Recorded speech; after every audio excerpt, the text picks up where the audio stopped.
really, just, I mean, just explain why, this committee is very important. Let us know some of the programs that you have, you have planned.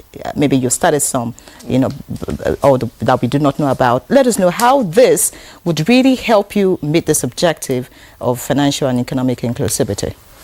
Okay, thank you so much, my dear. Thank you so much for that question. Okay, great. So, as the previous speakers, talked about previous approach to this financial inclusion, and of course this administration, we came on board bringing the two together, to see that economic inclusion and financial inclusion match just for sustainability. So now, when we came on board, what they did was, this administration, first of all, the blueprint, which is the what they call the renewed hope agenda of this administration, built in this renewed hope agenda, it's very clear. Inclusivity is one of such, right? Access to capital, employability among the eight-point agenda, which is very clearly stated by Mr. President Bola Ahmed Tinubu. So again, Dr. Stephen spoke about elevating the conversation around financial inclusion to the presidency, which I think you even asked a question about. Before now, the implementation of this financial inclusion has been an institutional approach. Financial sector has been leading, particularly the regulators. Do you understand? But there are lots of other initiatives going on, especially within the economic inclusion space. So when this administration came up and I said, okay, because of the importance of this, particularly it has a lot to do with elevating people from poverty, out of poverty, isn't it? So now the conversation around it was around economic and financial inclusion was then elevated to the National Economic Council. Why National Economic Council? This is, constitutional structure, which of course comprises both the national and subnationals, isn't it? And every Nigerian, including you, a member of one subnational or the other, you are from one local government or state or whatever. So within that thinking, do you understand? Then we now realize that there's a need to take it to the presidency, which is the apex, administration in terms of policy makings and all that.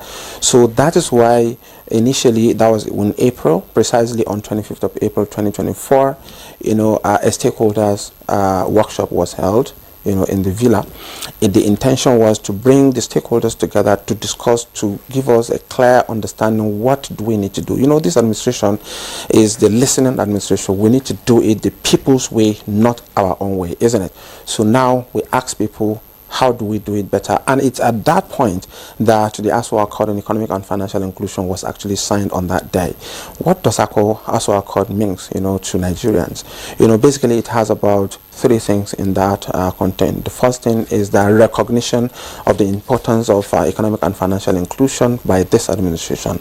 Number two is the commitment. To show that this administration is actually committed to supporting Nigerians to ensure that they are economically and financially included. Do you understand? It's one thing to do, it's another thing to be seen to be doing it. So this time around, we now symbolically showed Nigerians that we are really committed to this journey. Then finally is to promote a partnership among the key players in this space. What about the part? We've been talking about public-private partnership, right?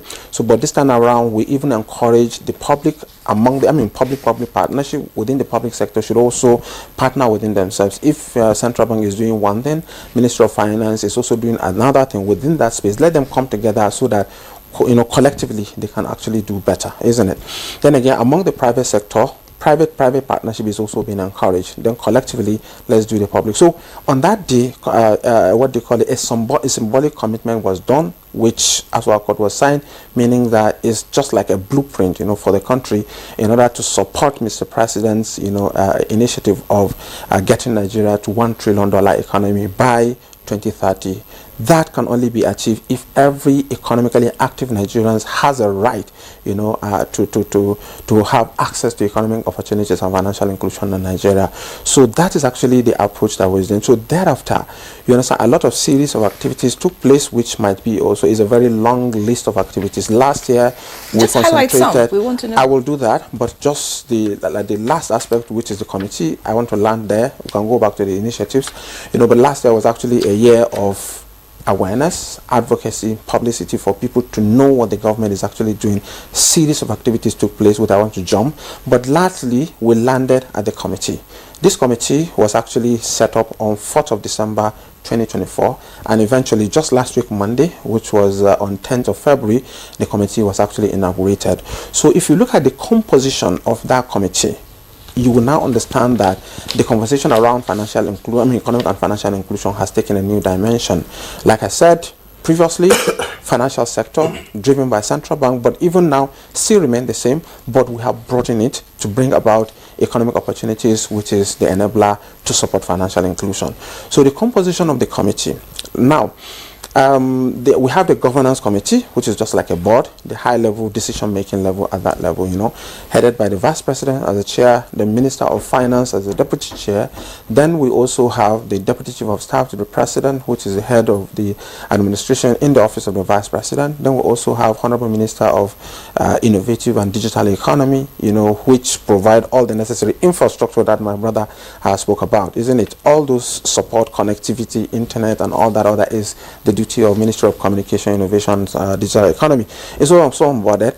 The Minister of Humanitarian also, which handles all this social investment and other some of incentives, some of government incentivization to support poor and vulnerable Nigeria, is also a member of that committee. Central Bank Governor is also a member of that committee. What does that mean? The entire financial sector, because of the very important roles, policies, programs, and innovations they are doing to support the last mile, is also onboarded. Example, of course, Stephen has spoken about agent banking. Without agent banking, somebody in Gamborongala wouldn't have had access to financial services by now, because if you have to wait for banks to set up a bank there, it's not something that is coming soon, because they have to make profit, right? But with this, agent banking and other very beautiful initiatives rolled by central bank and other players, now this thing is a reality. So he's also a member of that committee.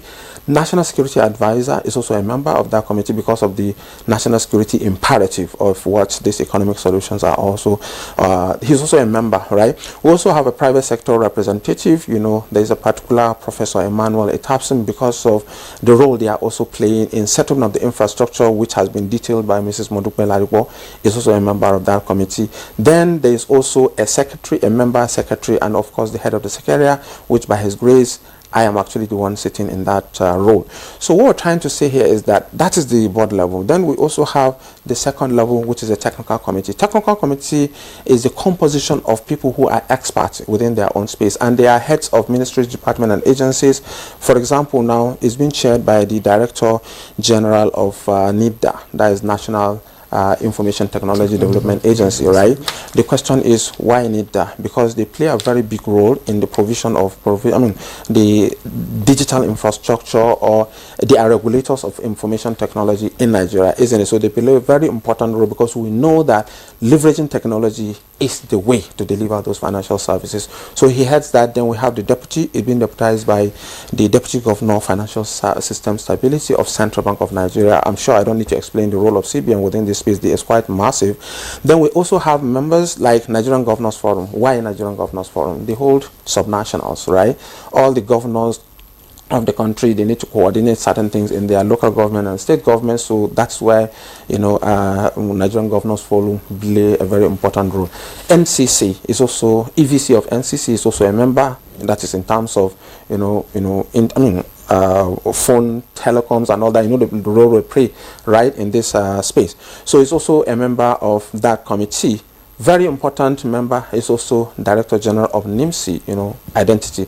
Identity is actually the foundation. When you talk about infrastructure, there's no way you can do any such, without having to be enrolled formally, and the entry point is actually what is NIMSI. So DG NIMSI is also a member of that committee. We have EVC of FCCPC. FCCPC, Stephen spoke about consumer protection, to restore trust in the system. So they do a lot in order to ensure that the trust vested on standing service. So he's also a member of that committee. I've landed. We have private sector players.